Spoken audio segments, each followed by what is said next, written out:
Hi friends, ഇന്ന് നമുക്ക് Oreo cheese cake തയ്യാറാക്കിയെടുക്കാം. വളരെ സിമ്പിളായിട്ട് ഇത് നമുക്ക് വീട്ടിലുണ്ടാക്കാവുന്നതേ ഉള്ളൂ. നമുക്ക് ആദ്യം നമ്മുടെ ബിസ്ക്കറ്റിനെ നന്നായിട്ടൊന്ന് പൊടിച്ചെടുക്കണം. അപ്പോൾ നിങ്ങൾക്ക് വേണമെങ്കിൽ മിക്സിയുടെ ജാറിലോട്ടിട്ട് നല്ലപോലെ ഒന്ന് പൊടിച്ചെടുക്കാം, അല്ലെങ്കിൽ ഇതുപോലെ നന്നായിട്ടൊന്ന് പൊടിച്ചെടുത്താൽ മതിയാകും.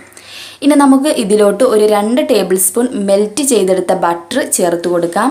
ഇതിനെ നല്ലതുപോലെ ഒന്ന് മിക്സ് ചെയ്തതിന് ശേഷം നമുക്കിത് ഒരു ടിന്നിലോട്ട് മാറ്റണം. ഇതുപോലുള്ളൊരു ടിന്നാണ് വേണ്ടത്. അപ്പോൾ നിങ്ങൾക്ക് ഇതുപോലുള്ള ടിന്നില്ല എന്നുണ്ടെങ്കിൽ ഇതുപോലുള്ള ഒരു അരിപ്പെടുത്താലും മതിയാകും. ആ അരിപ്പ മാറ്റിയതിന് ശേഷം നമുക്കിതുപോലെ അറേഞ്ച് ചെയ്യാം. അപ്പോൾ നമുക്ക് നമ്മുടെ ബിസ്ക്കറ്റ് പൊടിച്ചത് ഇതിലോട്ട് ഇട്ട് കൊടുക്കാം. ഇനി നമുക്ക് എല്ലാം ഒരേ ഭാഗത്ത് എത്തുന്ന വിധം സെറ്റ് ചെയ്ത് കൊടുക്കാം. ഇനി നമുക്കിതിനെ ഒരു അരമണിക്കൂറെങ്കിലും ഫ്രീസറിലോട്ട് വെക്കണം. നന്നായിട്ടൊന്ന് സെറ്റ് ആവുന്നവരെ ഒന്ന് ഫ്രീസറിലോട്ട് വെക്കാം. ഈ സമയം നമുക്ക് നമ്മുടെ ക്രീം ചീസ് ബീറ്റ് ചെയ്തെടുക്കണം. ഞാനൊരു 1/2 കപ്പോളം ക്രീം ചീസാണ് എടുത്തിട്ടുള്ളത്. ഈ ക്രീം ചീസിനെ നമുക്ക് നല്ലപോലെ ഒന്ന് ബീറ്റ് ചെയ്തെടുക്കണം. ബീറ്റർ ഇല്ല എന്നുണ്ടെങ്കിൽ മിക്സിയുടെ ജാറിലിട്ട് ബീറ്റ് ചെയ്താലും മതിയാകും.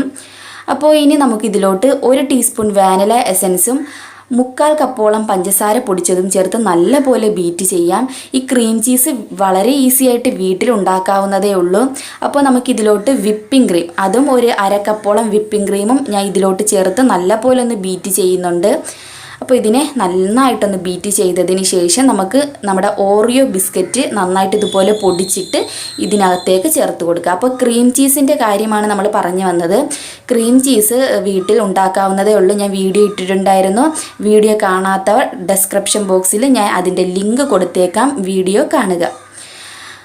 അപ്പോൾ ഇനി നമുക്ക് ഈ ബീറ്റ് ചെയ്ത നമ്മുടെ ക്രീമിനെ ഇതിനുള്ളിലേക്ക് നമുക്ക് വെച്ച് കൊടുക്കാം. നല്ല പോലെ ഒന്ന് അമർത്തി ഒന്ന് ഷേപ്പാക്കി എടുക്കുക. അപ്പോൾ നിങ്ങൾ വീട്ടിൽ ക്രീം ചീസ് ഉണ്ടാക്കുമ്പോൾ അതിനുള്ളിലേക്ക് അല്പം വാനില എസൻസ് കൂടി ഒഴിച്ചിട്ട് വേണം ക്രീം ചീസ് ഉണ്ടാക്കാൻ. ഞാൻ ആ വീഡിയോയിൽ വാനില എസൻസ് ഒഴിച്ച് കാണിച്ചിട്ടില്ലായിരുന്നു. അപ്പോൾ ഇത് നമുക്ക് നന്നായിട്ടൊന്ന് സെറ്റ് ചെയ്ത് ഞാൻ ഇവിടെ എടുത്തിട്ടുണ്ട്. ഏകദേശം ഞാൻ ഒരു ദിവസം ഫുള്ളും ഫ്രീസറിൽ വെച്ചിരുന്നു. ഒരു രാത്രിയാണ് ഞാൻ ചെയ്തത്. രാത്രി ഫുള്ളും ഫ്രീസറിൽ വെച്ച് ഞാൻ സെറ്റ് ചെയ്ത് എടുത്ത് വെച്ച നമ്മുടെ ഓറിയോ ചീസ് കേക്കാണിത്. അപ്പോൾ ഇതിന് മുകളിലേക്ക് നമുക്ക് കുറച്ച് ബിസ്ക്കറ്റ് വെച്ച് കൊടുക്കാം. അപ്പോൾ നമ്മുടെ അടിപൊളിയായിട്ടുള്ള ബേക്ക് ചെയ്യാത്ത ഓറിയോ ചീസ് കേക്ക് റെഡിയായി. ഇഷ്ടമായെങ്കിൽ ലൈക്ക് ചെയ്യുക. ആദ്യമായിട്ടാണ് കാണുന്നതെങ്കിൽ സബ്സ്ക്രൈബ് ചെയ്യൂ.